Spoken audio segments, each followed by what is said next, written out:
Ladies and gentlemen, thank you for listening. Thank you for downloading. And thank you for subscribing. I'm 12 Kyle. Check this out.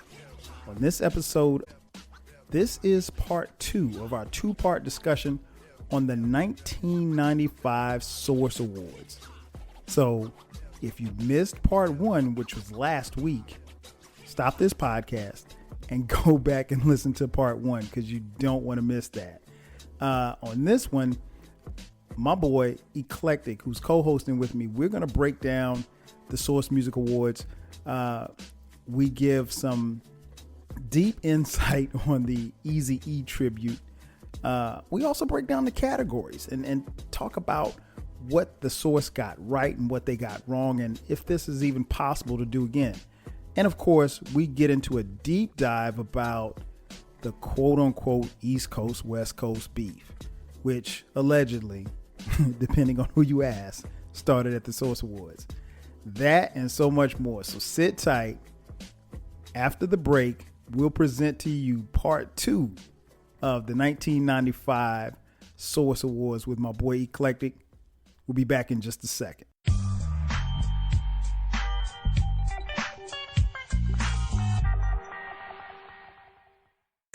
And just like that, we are back. Once again, it's your boy 12 Kyle.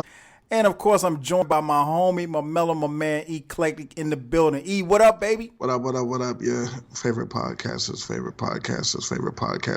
cousin. There he is. There he is. So yeah, man, we're talking about the 1995 Source Awards. And we're covering all the bases. We're talking about the actual awards, the presentations, the beef, the scandal, everything involved. So if you caught part 1, we talked about, basically the first half of the show. And now I want to talk a little bit more about, the things that happened subsequently after that, because there still was, even after, for those of you who heard the first part. Now, if you haven't heard the first part of this podcast, make sure you go back and listen to that. In fact, you probably should stop this podcast. Yeah, you messing up. Yeah, stop this podcast and go back and go listen to last week's podcast. So where we left off, we were talking about Snoop. We had to let it be known. Let it be known that Snoop, that we didn't love Who him. says let it be known? No one says let it be known. Well, let it be known then. Shut up. And as you can see, he picks up right where he left off from last week. So we had that moment. So things are at this point, and what's interesting is, and I mentioned in the previous episode that, it was hosted by MTV's own Dr. Dre and Ed Lover. By this time, when they're cutting to the cameras are cutting to them as they're, introducing the next people to come up to present the next award. They mad uncomfortable. Dre looks shook. Dre looks like he really could just take off and run off the stage at this particular time. But he can't, though. No, he can't. No, physically. He can't. Stop it. What? I'm just saying. Shout out to Dre, man. Shout out to Ed Lover, too, man.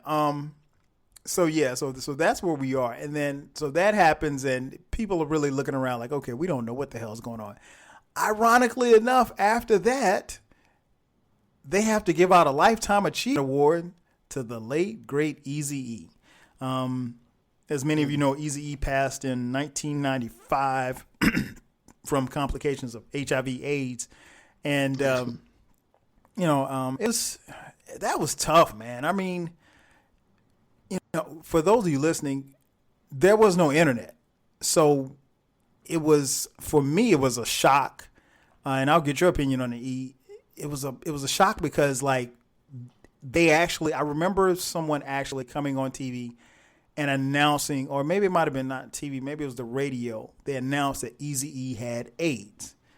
And like 3 weeks later, literally, he died.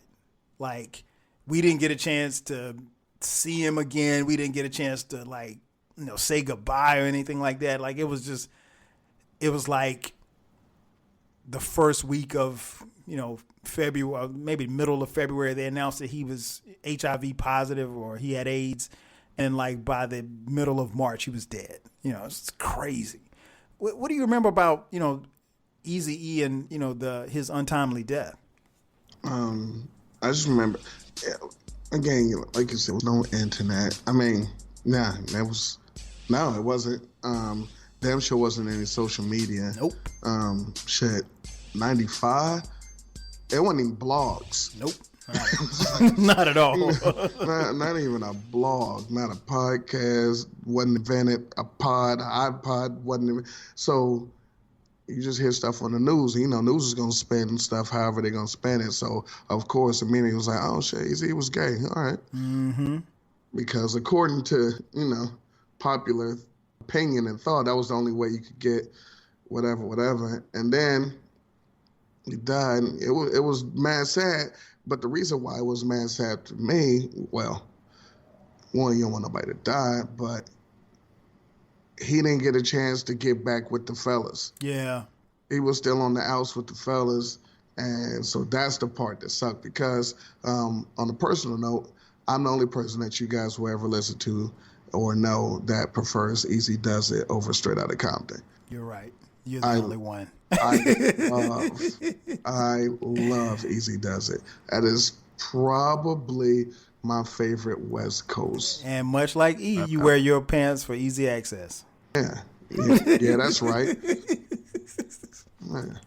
But what if she's ugly? Easy come, easy go. Easy come, easy go. She was incredible. Shout out I to didn't even E, know man. what he meant when that came No, out. we didn't know. We were young. But it was still great. It was dope. But I will say this. That was probably the most awful tribute to somebody that died ever. I mean, they did a video package show like a whole Ran verse. Yeah. That wasn't even Eazy song.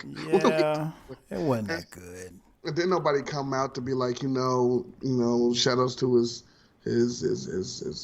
people they left behind. His family, kids. Yeah, they didn't give him like a picture up at the top of the screen and with the date under it. They didn't do any of his songs. None. Just brought out Bone like these was his boys. Right, yeah.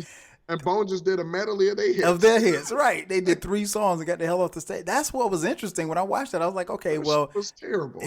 This was supposed to be a tribute to Eazy, and, of course, again, context is 1995. So, it's not as progressive as it would be as if it were done today.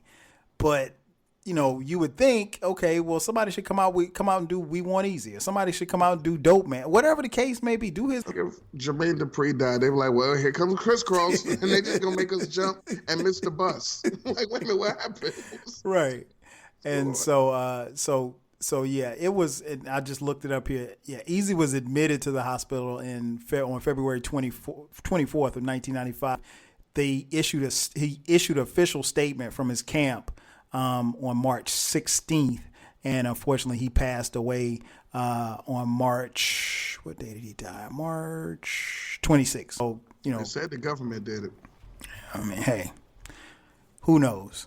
Come on, Illuminati, your mind, soul, and your body. Soul in your body, right? So we have Eazy-E's, recognition. Basically, they're recognizing him at this awards as a Lifetime Achievement Award, and he is because Bone Thugs Harmony was a group that he founded.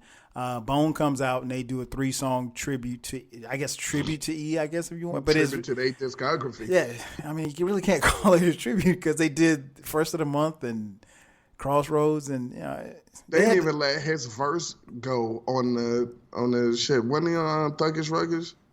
Yeah, they didn't play his verse. They didn't even let his verse rock. Yeah, like, so it was a little. No, For the Love of Money.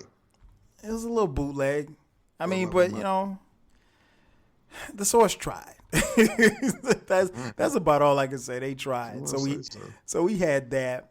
Then they come back with more presentations for awards, and the next award that is up is Artist of the Year solo. Now, you heard us on the first the podcast from last week. I read off the list of the nominees, and then E and I both gave our opinions on who we would have given the award to. So we're going to do that again. The nominees were MC8. Straight up menace. Gia. Queen Latifah. Well, she had it up to there. Scarface. Boo. No, sir. My favorite ghetto boy. Brad Jordan. And Snoop Doggy Dogg. And what's this category?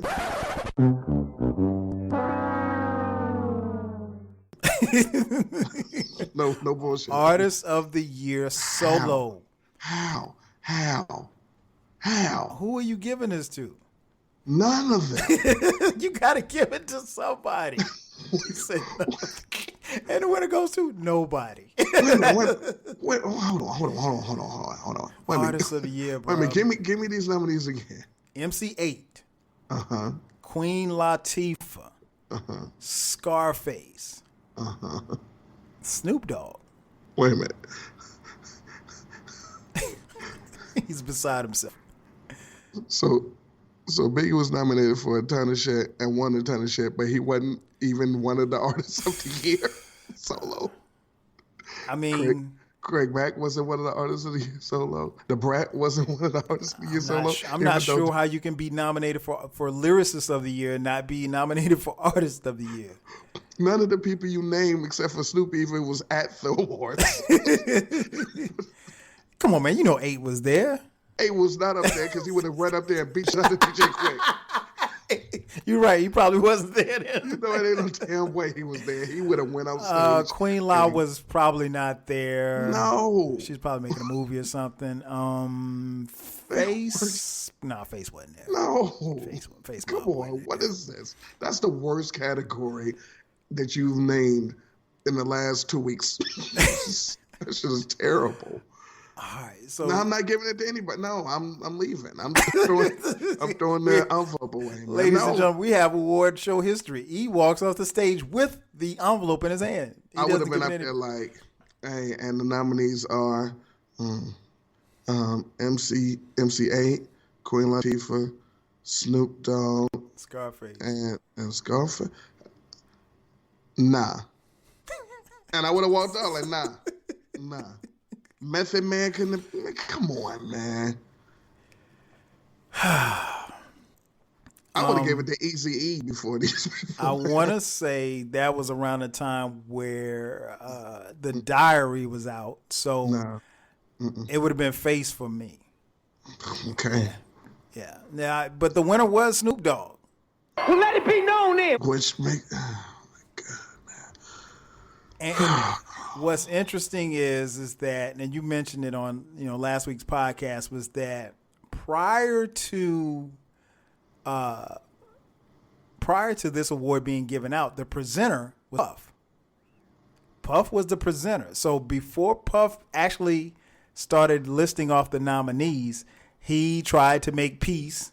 He said, and he was like, yo, that statement that was said, that was probably about me. You think? But yeah, he was like, I don't have no problems with that. Man, Puff was a good guy, right there. Yeah, Puff tried to make peace, man. He tried to make peace, and I think. Okay, so let me ask you this: do you think Puff was making peace at that moment solely because he wanted to make peace, or because he knew Snoop was going to win this award? Because he was about to come up there, he was going to greet him. I honestly think he was just trying to squash stuff because he was probably like everybody else that was watching the show, like, the fuck this come from? Because, again, and this is important, and I'm putting this in the context of the first ever Source Awards and this, which is the second year. For the most part, Dr. Dre, Snoop, and Suge and Death Row. Yeah, it was Death Row because it wasn't Aftermath yet. Death Row won the majority of the Source Awards. Mm-hmm. They did. 94. Again, Artist of the Year was Dre. New Artist of the Year was Snoop. Album of the Year was The Chronic. Producer of the Year was Dr. Dre. Lyricist of the Year, something the fuck hell, was Snoop Doggy Dogg. And then 95, he just won Artist of the Year. So he won New Artist of the Year last year. Then he won Artist of the Year again. Dre won the Producer of the Year. So what? Where's the big? Who? At anything, I would have went up and been like, "Shh, we winning all of these, second year in a row." I would have said that, and you could have said that, but why? Because Suge can't dance. He like, well, I can't dance, so he want to be all in the video. Who did he think was gonna go to Death Row? Craig Mack or Biggie? Come to Death Row. Because Lil C's, he went to Lil C's. Puff ain't never been in a Lil C's video. Who did he want? Right. Who knows? Puff wasn't even in the fucking Craig Mack video. He had to be talking to Biggie. Total. All in the videos, dancing. It's just so dumb. But anyway, I think he squashed it just because he's like, what the fuck is this, man? And what did he said something like, I just want to make good music or something. Yeah. He said he didn't want to beef. He didn't want to smoke, as the kids say. Wow. Yeah, I think it's you make a good point, man. I think Puff, people don't really give Puff enough credit, for trying to squash it. It was plenty of times where he felt like, or people felt like, he should have really come at Suge or come at Pac once Pac, got out and started running with them. And, he go ahead. I mean, didn't Puff say that Snoop won? He hugged Snoop. Mm-hmm, he did. And then didn't Snoop say, hey, now that the East Coast, West Coast thing is squashed? Yeah. Just that fast. Why the fuck? Two things. Let's see where you're going. Oh, so you calm now? So it's cool? It's cool now, Snoop? We cool. Yeah,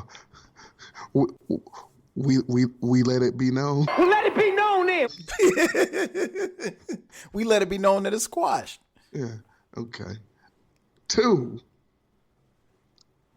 so then what happened? so it was a problem.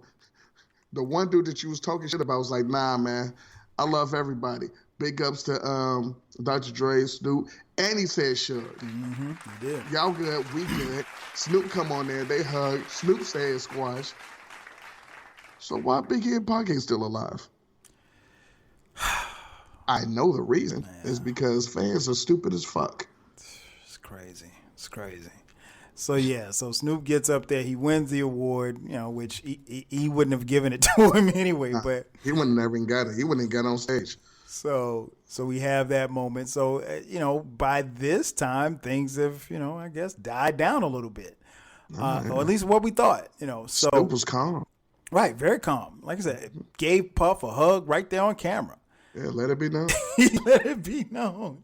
So then we have the next award that was presented was Snoop was the Artist of the Year solo. So then we have Artist of the Year group. The Dog Pound win this one? You stupid. Jesus Christ. So the nominees were Heavy D and the Boys. Come on, man. Don't fall out here, man. Okay, my bad. Go ahead. Diddly D. Come on, man. You're all right. Come on. Salt and Pepper. They were in the building. No, but they were there. But they sucked by then. And Spin was there. Spin was looking so good too. I heard about her. Gangstar. Stop it. Stop. Don't you fix your mouth. Mm-hmm. And Wu-Tang. I heard they were nothing to fuck with. So from Heavy D to Salt and Pepper to Gangstar to Wu-Tang, who are you handing the award to for Artist of the Year group?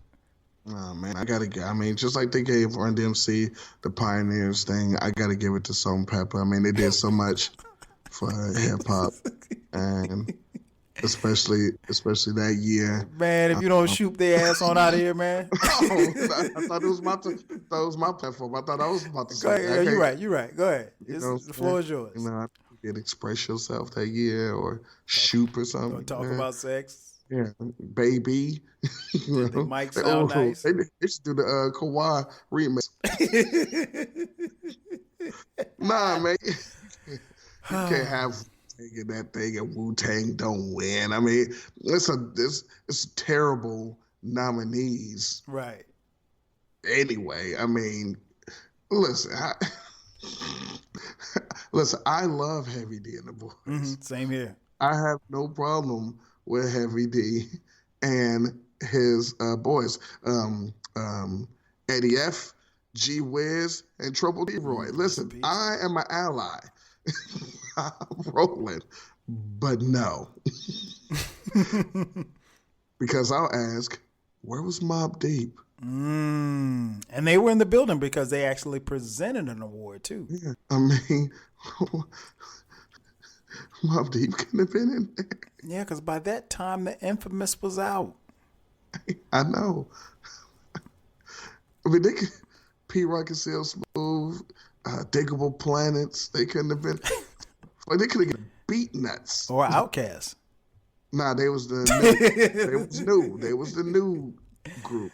You can't be in both. I mean, well, hey, Snoop trying to get back booed twice. And well, hey, point taken. You're right. They can't get booed twice. Yeah, it could have had the Roots. That's my all right, but anyway, all right, what do I know, man? Nah. Yeah, Wu-Tang had to win. Yeah, same here, man. Like I said, Wu-Tang Clan ain't nothing to fuck with. 94, 5, that era. Yeah, you could. Fuck, Bone Thugs should have been nominated. Well, they were. Well, by what you said, they were nominated for the new artist. So they were in the new. So now that would have been cheating. So yeah, I'm giving it to Wu. When I saw this category, this was another one that had me kind of scratching my head. Not so much as for why Heavy D and the Boys were in it. I kind of scratched my head on Salt and Pepper. Go ahead. No, go ahead, because I can't remember what they had out at that particular time. That's what I was going to say, because Assault would have it would have been very necessary. No, very necessary was in '93. Right. That they didn't have very necessary was in '93, and they didn't have another thing until Are You Ready and Giddy Up, and that was '97. They didn't have an album in '94 or '95. Or '96, because What a Man came out in '93, and None of Your Business and Shoop and all that shit, and that was '93. Their next album wasn't until '97. Where Are You Ready? Yeah, you're right. Very Necessary came out in '93, and then Brand New came out in '97. So they weren't. They didn't even have an album drop in this particular time. They didn't. They almost didn't have an album that decade. So this is true. So how the hell they get nominated for an award? Again, popularity contest, folks. Popularity. But they weren't even popular then. Well, they were. Well, you know what? And you correct me if I'm wrong. What? But by this time, they were the Hanging with Mr. Cooper theme song. Oh, that was in Vogue. Damn, I don't even know who the fuck. Were they on? They might have been on MTV more than they were. Yeah, you got me on that one, bro. No, they shouldn't have been nominated. But yeah, I'm giving it to Wu. Just for the record, I think Salt and Pepper might have been a throw-in. But hey man, they're the first female rap act to win a Grammy. Man. Come on. Yeah. They weren't going to win a Source Award. That's nope. not that night. They didn't have an album during the Source Awards run. Jesus. Hey, not only were they nominated, but they were presenting as well, so they had a big time. Oh man. So we have that. And then next up, the next award that was presented was Single of the Year. Had to be Flavor of the Year. Flavor in Your Ear. Come on, I had to be. Yeah. We had It was? Lady of Rage, Afro Puffs. Man. If you're going to do it, man, give it to Regulate. The aforementioned Bone Thugs and Harmony, Thuggish Ruggish Bone. What's Tasha? Warren G and Nate Dogg with Regulate, as you mentioned. Oh, okay. All right. Then I'm rolling. And all Craig right. Mack's Flavor in Your Ear. They ain't put no Salt and Pepper songs up there? No, I don't think. Everyday joints? No. Queen Latifah? No, nope. Didn't make the cut. I'll be damned. So yeah, who are you giving that one to? I'm going with Flavor of Your Ear. Yeah, I would hate for somebody to pull my arm on this one, but yeah, Flavor in Your Ear wins this one, and that was actually the winner. It was legit song of that song was incredible. Yeah. Also, by the way, what didn't you say? Queen Latifah was nominated for something. Mm-hmm. Yeah, solo artist of the year. All right, because when we was talking about Salt and Pepper, here you go. no, what I'm Okay, saying, okay. I remembered. Okay, gotcha. I remembered that Queen Latifah, she ain't had no album out since Black Rain. Damn, they just Because throwing Black people Rain in. was the same time as it came out the same time, so that was '93. Right. And her next album wasn't until '98 with that whole album was the bullshit because she was singing and shit. Wow. So they're just throwing people in this thing. Instead of people who actually made music. Right. Hey man, I just want to point that out. Yeah, I'm glad you did because I'm not real. I remember the late '90s album, but I just assumed that Black Rain was in this time frame. Black Rain came out in '93. Wow. Because that's what Just Another Day in Unity on it. Mm-hmm. That's true. Right. That's true. And that was it. What was interesting, and I forgot to mention, when Wu won the Artist of the Year group award, when they came on stage, it was Wu-Tang, it was the Wu Gambinos, it was the Killer Bees. It was at least 70 people on stage. Staten Island. Yet and still, the crowd went crazy. Yeah, they did.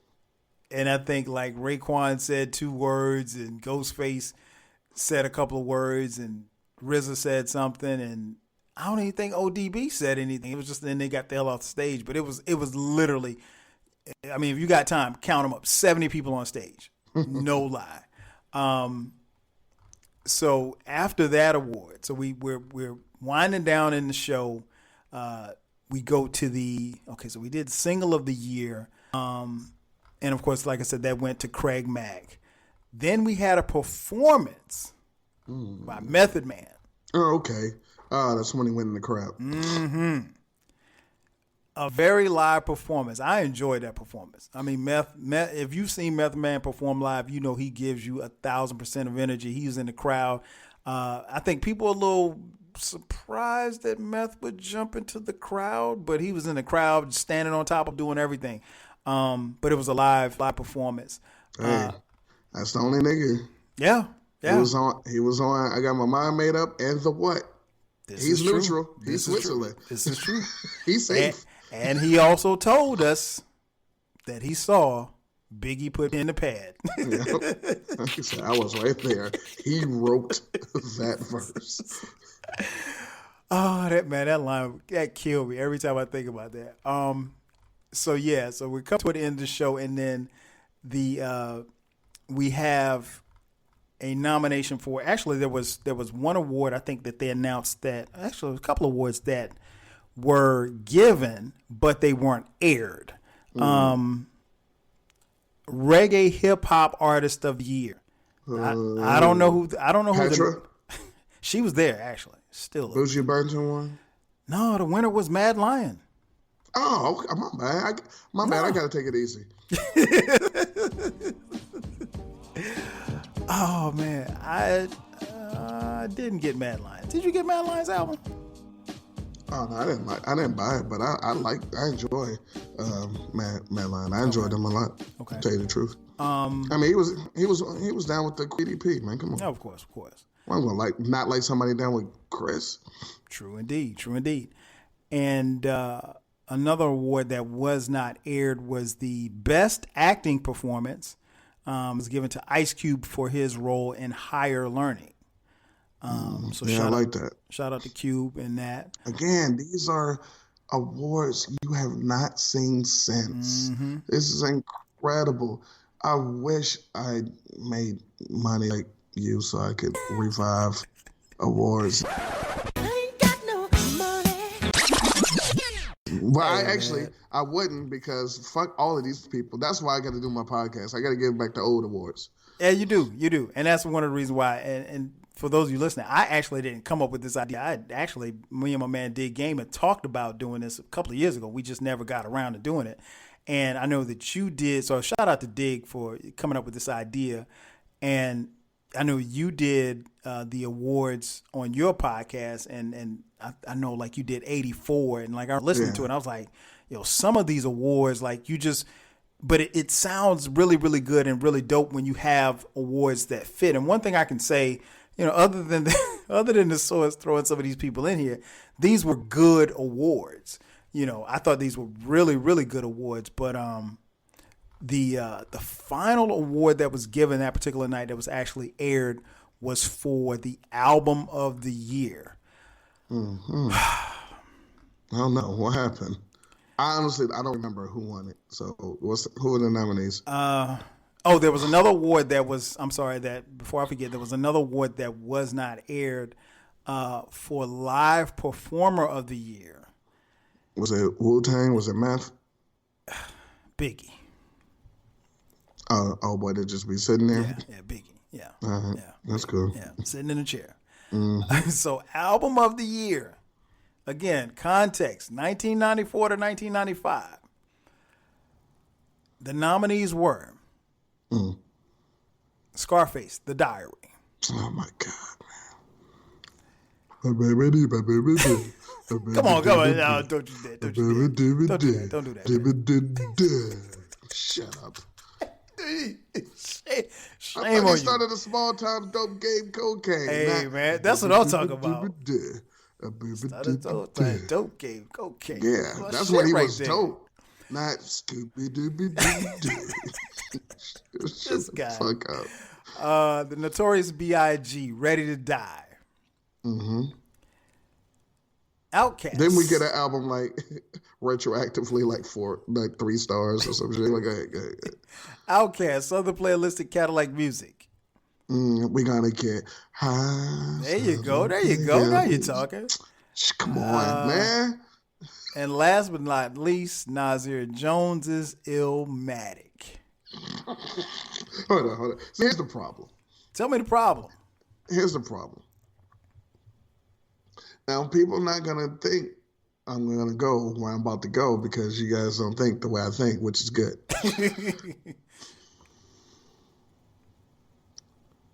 I got to back up from the mic for this. All right. If you are going to nominate Illmatic for Album of the Year, then where the fuck was anything else from this album in any of the categories this whole entire show? Therein lies the problem. Because either this album was not eligible or it should have won everything because it's Artist of the Year had to be Nas then. Yeah. Album of the Year, Lyricist of the Year. Single of the Year. Yeah, how? Life's a Bitch, Single of the Year. How? Or Whose World Is This? The world is yours. Or it ain't hard to tell. Yeah. So if you are going to nominate this for anything, It had to be. Come on, man. Come on. All right, man. All right, in retrospect, the Source was some shit. This is what we just came up with. It was a piece of shit. The whole show was a piece of shit, and it ruined rap. Boy, that's great. How? That's that. You know what? When I saw this, because again, where was the Nas performance? Come on. I'm trying to think. Was Nas even there? Yeah, Nas was there. He was there because he did. They did present an award. He did the Mobb Deep, but performance, but come on, man. Yeah, man. Stop it. And if Ready to Die was going to be nominated and Meth was there, we could have got a live performance of the What, because we've never seen a live performance of the What, and we will never see a live performance of the What. Oh, Jesus Christ. Yeah, you know what? It's funny that you say that, because I thought the same thing when I saw it. I'm like, well, wait a minute. How does this happen? Okay, it's cool and all that he was nominated for, and I'm not just saying this because I'm a Nas fan, even though I'm a huge Nas fan. But that being said, like you said, why wasn't Illmatic in at least one or two of these other categories? It's like, I don't know how you guys came up with this concept. The categories, I think, are fine. Some of the people that you put in the categories leave a lot to be desired, right? So I didn't even remember this, man. Yeah, I'm gonna tell you why. Because this was the last one. It was the last one to be televised. Album just don't of even the year. put the album in there. Just put somebody else's album in there. You can't nominate Illmatic for one award. Album of the year. Southern Playalistic, The Diary, Illmatic, and Ready to Die. Now, with that being said, I gotta give it to Southern Playalistic. I mean, I gotta. This guy. I mean, all the players came from far and wide, man. Did you know that? Y'all know that. Y'all know better than that. Y'all know better than that. Y'all know him better than that. Y'all been listening way too long to know that he's not being serious. What? What are you talking about? So yeah. Wait 1 second. Yeah, no, the players did come from far and wide. They did. They came right off of Peachtree Street. Crumbling Herb, Hootie Hoo. Come on. Hey man, that's my Ain't shit. No thing. You Ain't know no it. thing but a chicken wing. Come on, man. That's my city. They represent my city. Come on, man. Come on. Yeah. I don't know how they didn't win. I mean, hey. I mean, Illmatic was cool. But they ain't had no Christmas song on it. Nope. Yeah, man. I mean, I don't know how you even... I don't know how they come up with this category. I would have liked to have been in the room with the people that came up with this, because even in that time frame, even if you say, okay, but again, I don't understand how, again, I want you all to understand, it's not just me being a biased Nas fan. If you're going to put Illmatic in this category, then that tells me that Illmatic or some other song should be eligible for other categories. That's all I'm saying. And if you put Nas in other categories, Big's not winning all of these awards. But hold on. Let's play. Hey, Kyle. Who won Album of the Year? Notorious B.I.G. Ready to Die. Hey, Kyle. Up until that point, how many albums got 5 mics in the source? I don't know how much up until that time, but I know the Illmatic album got 5 mics, and I don't see another 5 mic album on here. In fact, let me stop you. In fact, if I'm not mistaken, Ready to Die got 4, The Diary got 4, Southern Playalistic got 4.5, and Illmatic got 5. So... according to your magazine. According to my math, Ready to Die might 4th on this motherfucker. The Source magazine gave it the first 5 mics. The Source Award said, nah. Right. Nah, we good.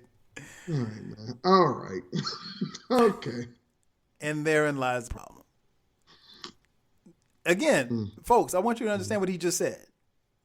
He said the Source magazine gave it 5 mics.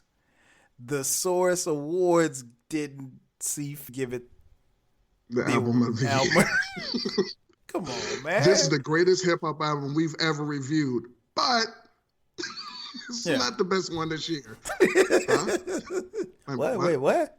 What do you mean? What are you talking about? Come on, man. And I love Big, man, but come on. Big cleaned up at this awards. It's like he had already died. Pretty much. Like nah, he right there, man. Yeah. Let's be honest here. He cleaned up. He won the most awards. I mean, it was a bad boy death row night. That's what it was. Crazy, man. Crazy. So that leads me to a couple of questions, man. We kind of touched on it on last week's podcast, but I want to touch on it now. The whole East Coast, West Coast thing, man. What was it for?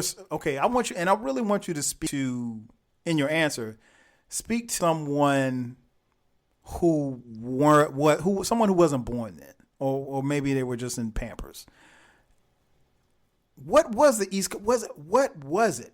Because it's always attributed to the deaths of Big and Pac, but what was it? Because it was, at least at this award, it was a diss, and then nah, we cool, and then okay, we cool, and then shit really just changed after that award show. So what was it? All right. In real life, it was 2 things. And it was 2 opposite things. The real answer is it was nothing. Right. It didn't exist. It wasn't a thing at all. The reason why it wasn't a thing at all is because the year prior, everybody from New York to San Francisco, they loved the Chronic. Everybody loved the Chronic. Mm-hmm. Then nobody hate the Chronic. Then nobody took the shit out of here. Everybody loved G-Thing. Unfortunately, everybody loved Gin and Juice and Ain't No Fun. Even I love Ain't No Fun. and I hate Snoop. Even I love that song. Right. Well, nobody was dissing the West Coast. And those are the biggest West Coast artists. So if you're going to diss them, you're going to diss them. Nobody dissed them. Mm-hmm. Nobody had a song about them. Nobody turned it off when they played it. Obviously, it sold so much. It wasn't just the West Coast that was buying it. So it wasn't anything. Here's the problem. With the turn of like we said on the last show, this was ushered in a new era of hip hop, a new era of MCs, also a new era of fans. And with that, you had the Suge Knight thing where he's not a music dude. He's a gangster dude. But he's not a gangster dude that was doing this because he didn't have anything else to do, didn't have anything better to do, or just loved the music and wanted to be a part of it. A la Eazy-E. Eazy-E was a I'm gonna shoot your fucking face off, but he's like, I like fucking rapping the women. I want to dance. You know what? I'll fund this, and you know, and then he just happened to record. It was like, hey man, this is gonna be funny. Let's do it. I'm like, bet, and he turned it into a career. He would have killed motherfuckers faster than Suge would have. Suge was a bodyguard dude. He was Bobby Brown's bodyguard. Wow. I mean, he was New Edition's bodyguard. Crazy. But so it's different. So what I'm saying is this: because this dude comes in with his gangsterous people and everything, they're riding for him because gang culture is dumb as fuck anyway. You know, we're going to do all this stuff because we really like this color and we think that's cool. That's dumb. You're stupid. But whatever. The problem was once these people who aren't really music people, who are street people, start to diss or say that this over here isn't good, or they're disrespecting us, then these people are going to rally and do whatever they can to disrespect the other people. Go to their shows and act a fool or throw stuff on the stage or boo and anything. When normally they wouldn't. They wouldn't even go to the show. Mm-hmm. Now since, oh, they in town, yeah, fuck that, let's go get them. Why? They don't know you. They never done anything. So then this is also when younger folks who weren't listening to hip hop in 87, 88, because they heard it, but they was like 5 at the time. You know, they're getting up, they're about 14 now, 15. And they're like, oh, this is what it's about. Yeah, forget them. Because back in the late 80s, early 80s, you just liked who you liked. That's it. It was, you didn't even, most of the time, you didn't know where they were from. Again, when on Eazy-E's album, when they said, he from Compton, Michigan. I was like, oh shit, I guess this dude's from Michigan. I don't know. I'm just listening to the song. Oh, that makes me laugh every time I think about it. I'm just listening to the song, man. I don't know where nobody's at, man. I have no idea. You think when my posse's on Broadway, people's like, oh, he from Seattle? Right. Had no clue. Like, come on. We didn't care. We just enjoying the music, man. We didn't even know what borough. We knew the people was from New York. We didn't know what borough most of them were from. Like, And we didn't know how old anybody was either. No, didn't care. No. So the thing is, these younger people who didn't get a chance to experience all of this are coming of age during the we hate them, don't listen to them. If you listen to them, they whack. Don't listen to them. We over here, pick your side. What's your team? Who are you on? Which was never a thing before. Because like I said, boy, I love Shan. I love KRS-One. I'll listen to The Bridge and then the South Bronx right after it. Right. I don't care. Right. I just enjoy the music. And so, but you couldn't do, if you had the same mentality, you couldn't do it. And the biggest part of this is, for some reason, and it's still going on to this day, the younger fans, and then sometimes even the older ones who should know better, start believing all of this shit. Facts. And the biggest thing is they try to act out what people are rapping about as it's for real, where as the older guard will listen to it as entertainment. When NWA was saying all the stuff that they were saying, it was like, okay, but I'm not about to go rob the liquor store. I'm just gonna do it. But then the younger people that was just getting, they would hear that and say, yeah, I'm getting the AK too. I ain't leaving the car without packing a gun like him. I'm like, he left the car without packing a gun. Right. You know, and so people start trying to live up to what people were rapping about, and robbing and stealing people to get certain things where back in the day, you just rob because, I mean, you wanted it. But yeah. You wouldn't rob to be like somebody else. You just be like, nah. It was different. Yeah, it was a different motivation. You weren't idolizing rap. We never idolize. We might idolize their style. Like, nah, I'm gonna get a can't go like that. But we didn't want to be them. No, because it was about being your own individual. And they would rap about that. It was like, man, if they would have been like, "Hey, you biting? Get out of here!" Like, yo. You know what I'm saying? Whereas now it's like, nah. Oh yeah, you just like me. You also Lil. Right. Lil too. Right. We live together. So the East Coast West Coast thing happened because of people who had nothing to do with music, nothing to do with the industry, started choosing sides and started playing up and living up to what the people were talking about in the lyrics when they didn't even mean any of the stuff. And then once that happened, some of the people started rhyming and doing things of that nature to not lose their fans or try to make sure that people thought that they was authentic. And so like, nah, we really up here. We really doing this.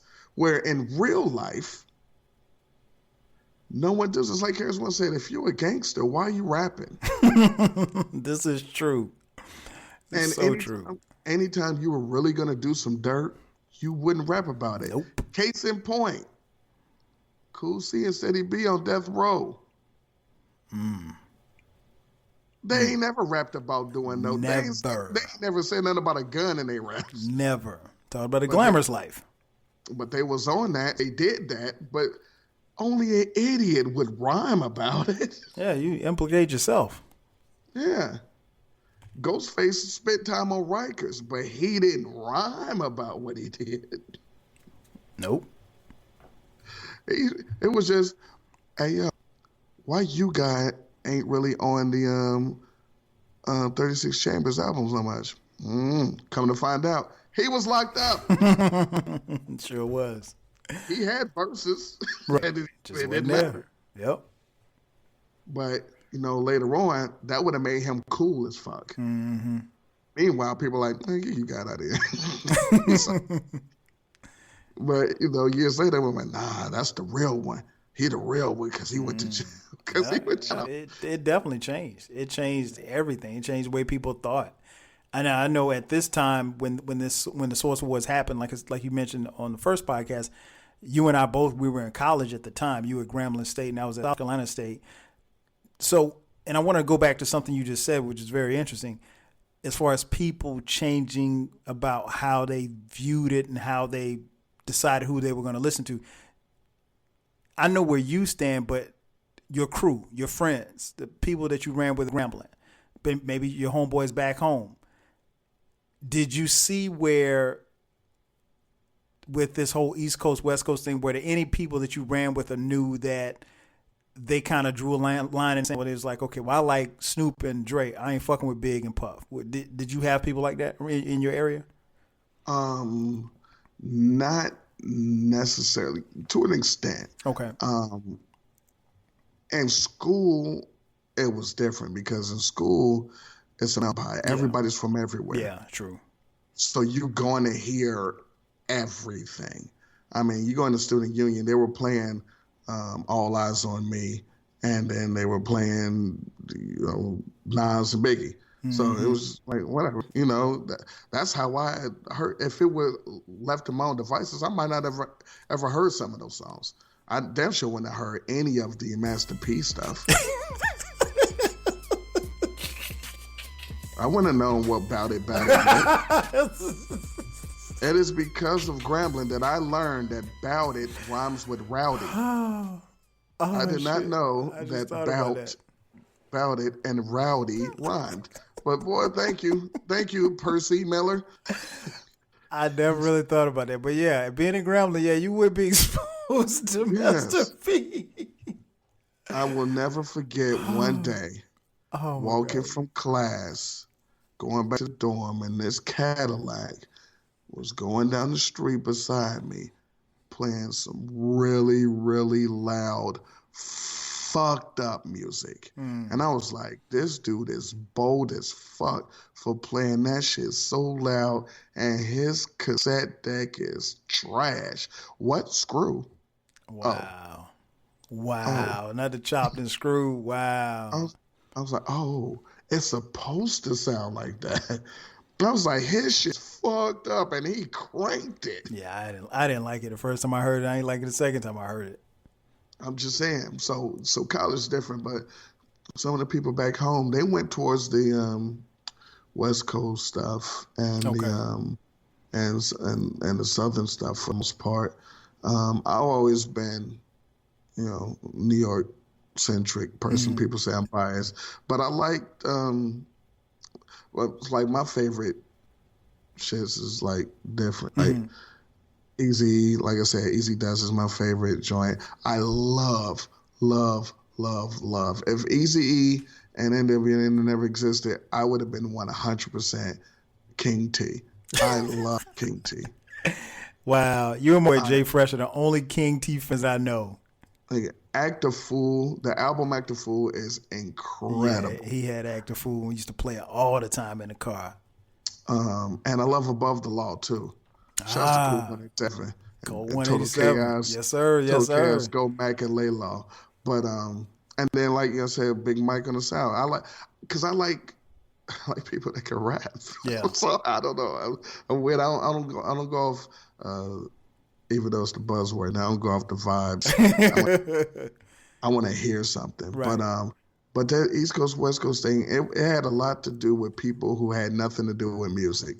And then once those people started making it seem like it's a thing, some people, Tupac, started changing how they acted and bought into that stuff, which in my brain, I don't think he even believed in this stuff. He was just playing a part because remember, he's an actor. Mm-hmm. Yep. Yeah, I agree. I agree. So he doing all that stuff, just like Weak-Minded Snoop was doing the stuff for 5 minutes on stage. Now all of a sudden he was cool. Well, let it be known then. This the way you stupid. And so since the East Coast dudes, they ain't care, man. They're like, man, whatever. Yeah, I think it was actors, man. Acting, playing a part. I agree with you, man. I had some people, again, being on a college campus and then being in the South. I had some cats that I knew that just they rode. You know, it was like, man, we riding for the West Coast, and they just started despising Puff and Big, and I'm like, we don't know these people. You know, it's like. Right. I don't, we just know what we see on TV, and we had very limited access, to, as to what people were doing. I thought, and I mentioned this on a previous podcast about Big and Pac, was that, I didn't like the fact that magazine publications like Vibe magazine in particular, really, really pushed the agenda of a quote unquote East Coast West Coast beef. And they, with the covers that they did and the stories that they did, it was, and I thought that was big because at that particular time, all we had was print media. Keep in mind, there was no internet, there was no social media. Now you could diss somebody on IG and the whole world will know about it, but, you might get a quote from Tupac or you might get a quote from Big and surround that quote with your own narrative of a story. And if you don't read the story correctly, if you don't read it in its entirety, you'll take bits and pieces, or you might even just you might be in the grocery store and you see the Vibe magazine at the rack as you're checking out, and you see a quote where Puff says, we ain't worried about them. We're bad boys and we're East Coast for life. And you may never read the article. You just see that on the cover and you're thinking, okay, well, this is the cover. Puffy's on the cover, Biggie's on the cover. This is how they really feel. So they're basically saying, fuck West Coast. And so I think it goes back to what you said. It was a lot of people, perpetuating something that really wasn't. It was a bunch of nothing about nothing. That's what it was. Also, so people are stupid. Mm-hmm. And the reason why I say this is because how do you beef with a whole coast? The whole coast. And we don't own none of it. And when you think about it, it was really like L.A. Yeah. It wasn't the coast. No. And it was just L.A., a part of L.A. with one record label. Yeah. It wasn't the coast. Because we weren't beefing with Sacramento. No, and nobody else outside of Bad Boy or Death Row was saying anything about anybody else. It wasn't fucking Nas wasn't going after King T. You know what I'm saying? Because think about it. Quick and 8 were beefing. Yeah. And he dissed them Dre and Eazy was beefing. They was doing enough beef for themselves. They had nothing to do with New York. Right. You know what I'm saying? So they were beefing with themselves. It wasn't a West Coast thing. Then nobody has shit to say about Washington State. Ain't nobody saying nothing about them. Now you look here, Oregon. Yeah. The fuck you talking we got about? something. We got something to say about Portland. Also, Redmond didn't get no shrapnel. New Jersey didn't get no shrapnel. Philly didn't get no shrapnel. They wasn't the East Coast. There wasn't a beef out there. Nah. So this is why people, but again, people are stupid. They didn't think about this like this. Also, they are further away from the roots of rapping. It's true. Rapping and battling. All right, let's battle. Because it wasn't a beef, it was personal. It wasn't a battle, it was personal. Dude thought dude had something to do with the dudes that shot him. That's it. That's it. And then dude said, nah, I didn't. He didn't believe him. yeah. Or he knew he didn't have anything to do with it and believed him, but said, boy, I'm about to make a lot of money. Yep. Dissing them and making it seem like it. Yep. And keep in mind, it goes back to what you said in the first episode of this podcast, was that when he met this award show, no, there was a cutout. It was a cutout, man. He was in jail, chilling. Yeah. In fact, Suge actually shouted him out and told him to keep his head up. Yeah. One other question I have for you about this award. Now, we talked a lot about what we didn't like. What did you like about this award show? What do you think we could take from this and maybe possibly, I mean, for those of you who still, it's over now. Yeah, it's over now. But what could have happened, the categories definitely. Definitely the categories, the participants, because it wasn't just who's on top. Put it like this. You could do something like this now, but you would have to do it, like I said, in the vein of the Source Awards, meaning if you did it now, you would have to have nominated and performances by a Rhapsody and a Jean Grey. You can't just give us Meg. Nope. You gotta have them out there. You can't just have Big Sean and J. Cole. Griselda got to be out there. Mm-hmm. You know what I'm saying? You gotta have the for real people, not just the people that you play on the radio and get the spins. So when you do the producers, you would get a nominated Just Blaze. You know what I'm saying? Like, oh shit, this is for real. Because you'll have people like, you know what, I never knew what he looked like. This is true. You know, because like, oh, that's that nigga. All right, cool. Nominated Alchemist. Like, oh shit. All right. I'm rolling. This is dope. This is actual hip hop. And Lyricist of the Year. You're not gonna have Quavo win Lyricist of the Year.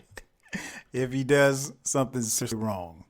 You know what I'm saying? So if they did with a real, I mean, and I'm not saying don't have Meg there and Lizzo or whatever the fuck, but they have their spots just like everybody else do. Because what you want to do, if you want people to grow and you want the music to go somewhere, these people got to seem like they're on an equal playing field. They got to seem like, nah, West Side Gun is just as dope as Drake, and in real life rhymes way better.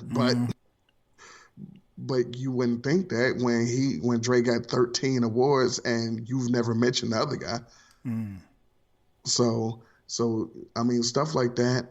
Also, for real pioneers. Them Vanguard Awards, I'm like, nah, we giving a lifetime fucking award to Puff. All right, I get it. But let's not start with Puff. Let's start with, hey, Eric Sermon. There you go. and then let's run down all the things he did. You know what I'm saying? Like, oh, should he produce that? Oh, he did that? Oh, yeah, he pimped it. Because what they do now is they say, hey, let's give the award to this person. And people are like, yeah, them. They never give the awards to people where people viewing it would be like, oh, shit, I got to look them up. I ain't even know I ain't never even heard of them. They must be dope. They got the award. Oh, right. They went through all this. I heard that song before. You know what? I'm going to go down some of his stuff. That never happens because they'll just be like, we're giving it to Biggie. I'm like, yeah, nigga, we all know Biggie. Like, all right. But if he said G-Rap, we're like, G-Rap. Mm-hmm. And then they start playing, so like, oh, that sounds kind of dope. Oh, he was the first person to do that? Oh, he did that? Oh, wait a minute. That's his voice on Poison? Mm. Then they look at he's actually in the video. Mm-hmm. I didn't pick. Let me look up some G-Rap. Yep. Now you're talking about something. Mm-hmm. But, you know, they don't want nothing, man. No, you make some great points, man. I think it had the Source Awards had a lot of potential, and like you said, one of the things that I like about this is the categories. Some of the artists that they selected, you know, leave a lot to be desired. But hold on. Go ahead. Because I'm gonna forget this. This has nothing to do with you. Please don't forget your point. Okay, go ahead.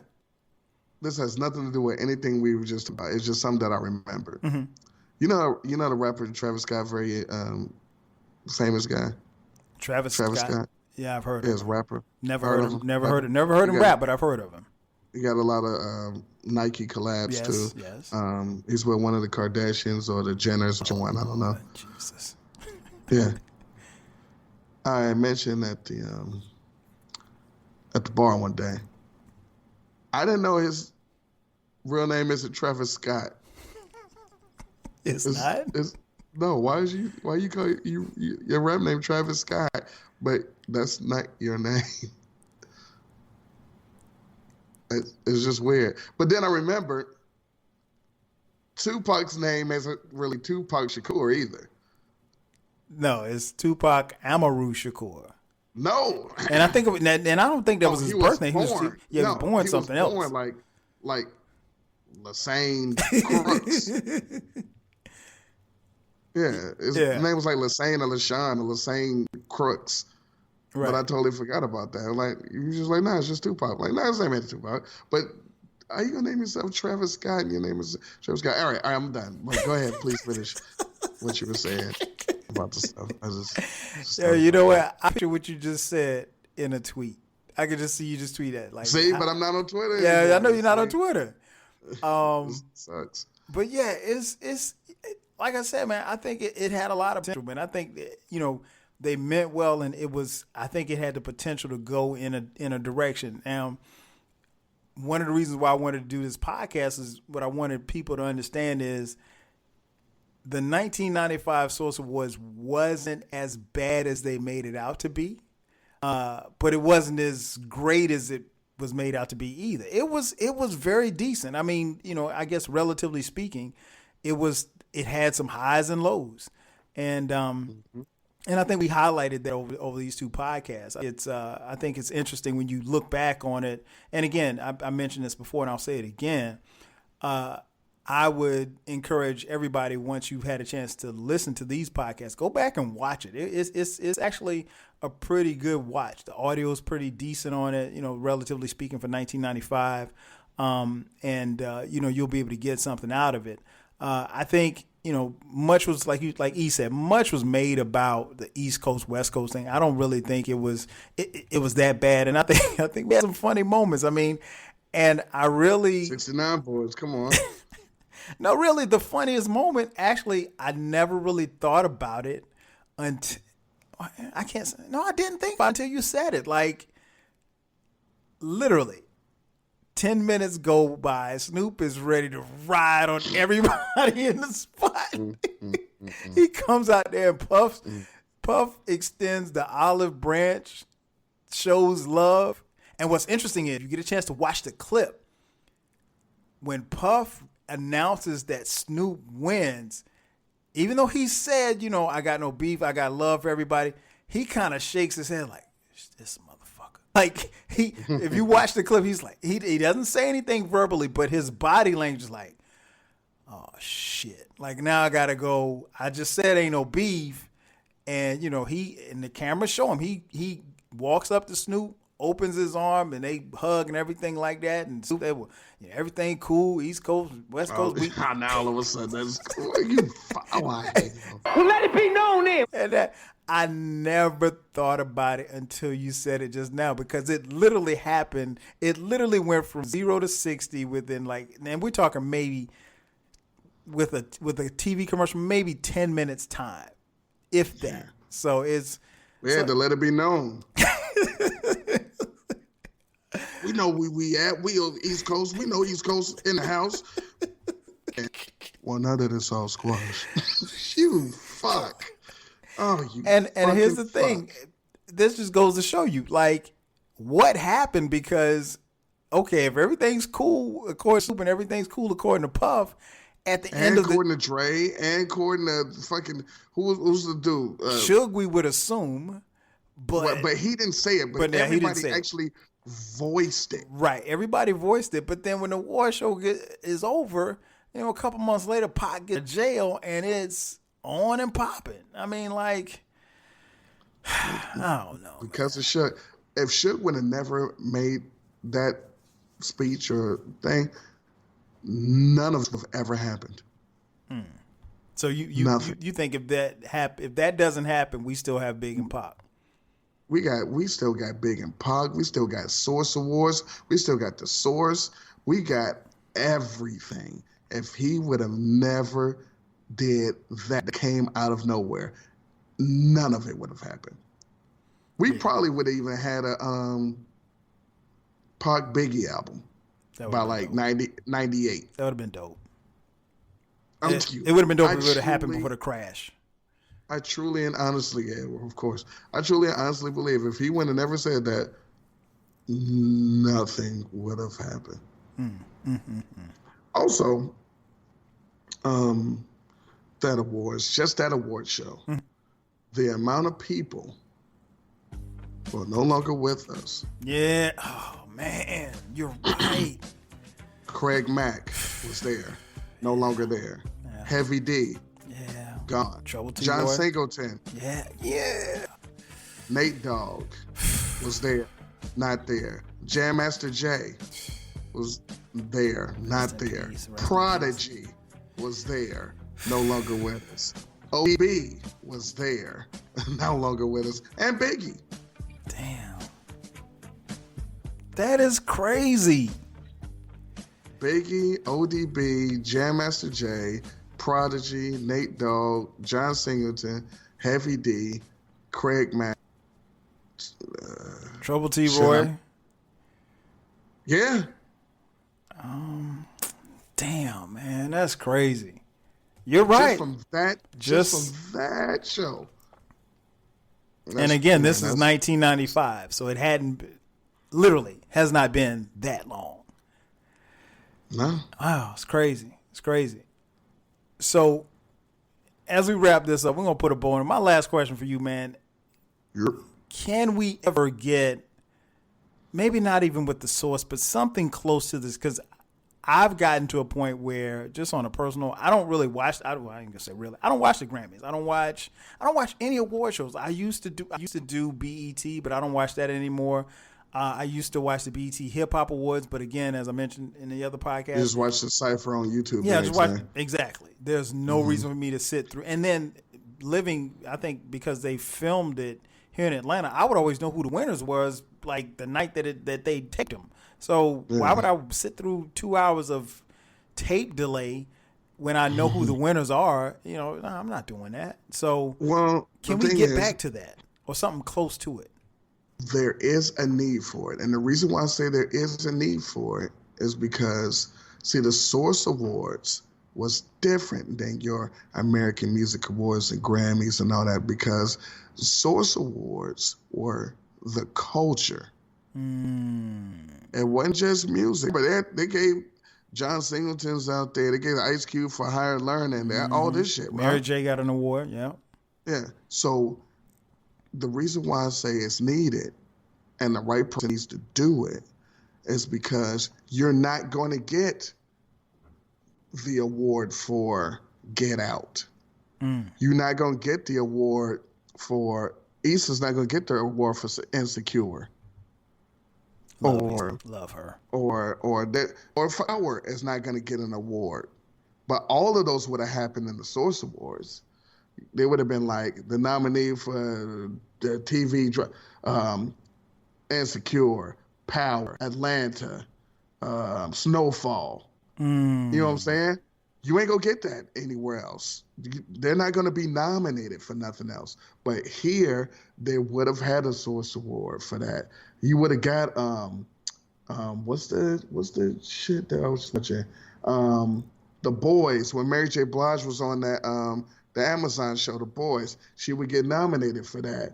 Regina King get nominated for The Watchmen. You know what I'm saying? Mm-hmm. Shit like that. Even back then, would have got an award for Cameron getting an award for his movie. And you know what I'm saying? Mm-hmm. You would have got your awards for Gabby Douglas would have got an award. Right. You know what I'm saying? The people that's for the culture. LeBron Serena would have got an award. Yeah. Serena would have got all of these. They would have got awards or got nominated. And we're not doing it in Atlanta. We're not doing it in LA. We do, let's go somewhere new and make somewhere new hot. You know what I'm saying? Good point. And make it a destination. Like we do Hawaii. You know what I'm saying? We're gonna make somewhere else hot. And so we ain't gonna turn it into, hey, we here, so let's turn up and fuck up all the clubs and stuff, and then it turn into a thing. Nah, we just gonna, you know what I'm saying, do it like that. But then you would get a podcast award, the best podcast. You would get the Joe Budden podcast, the Drink Champs, and the Breakfast, an award that would actually mean something. A podcast award. I mean, I probably win one too, but a podcast award. What else? You know what I'm saying? For the cultural Zion, award. Yeah, Zion Williamson might win an award for something. You know what I mean? But and give these people a reason to come out and be like, what's up? 50 might get Executive of the Year award because he got this song out. He did Power. He got 19 spin-offs coming. You know what I'm saying? Something that make people be like, yo. And then the younger people be like, well, shit, I want to be like them. I want to do something like that. I could do that instead of Crack Rock Wicked Jump Shot. This is true. So it could work. It 100% work. Have the Bodega Boys be the host. Yeah. Oh, I'm with that. Man, Jesus Romero, the host of the boys. Man, come on. Yeah, they could definitely. It's got to be, but you got to do it right though. Got to do it right.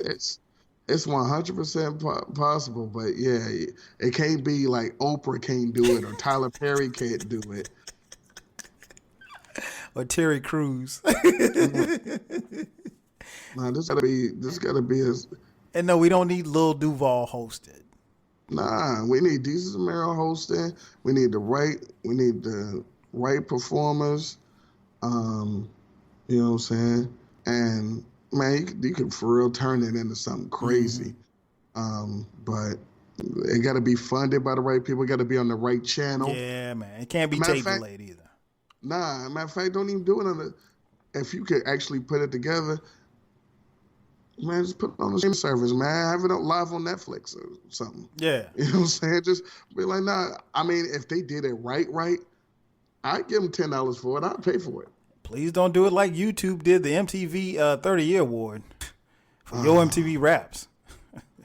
I mean, for what it's worth, what I hate is they still don't have it available. I know. Because it was great. I meant to text you. I went looking for it like 2 weeks ago. I was like, fuck, I can't find this shit.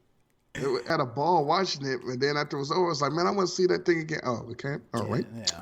Okay. Not even on DVD. It's crazy. Yeah, well, like, what the hell are you doing it for? If you can't... Like you had to be in the moment to see it. But yeah, you're right. You make some great points, man. It can definitely be done. It's got to be done right, though. You can't mess this up because, you know, I would like to see someone take what the source started and just take it to the next level, because it's not what they had. The idea in which they had was not a bad concept at all, but it's got to be done right. And I think, you know, So, Vibe just tried like and failed. just like I'm doing the retroactive hip hop awards, Mm-hmm. maybe you should do like the 2020 awards with the real categories. And you know what I'm saying? Man, you know, I don't listen to enough music to do 20. Yeah, I mean, but it don't have to be all music. Like I said, it could be some athletes, it could be the TV shows, it could just be the shit that you like. They'll call me an old hater because that's exactly what I'll be doing.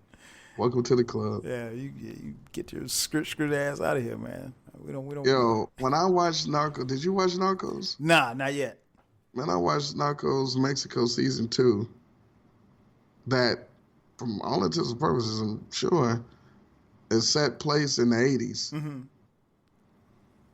Man, what was that episode like 2 or 3? And fucking Quavo's on it?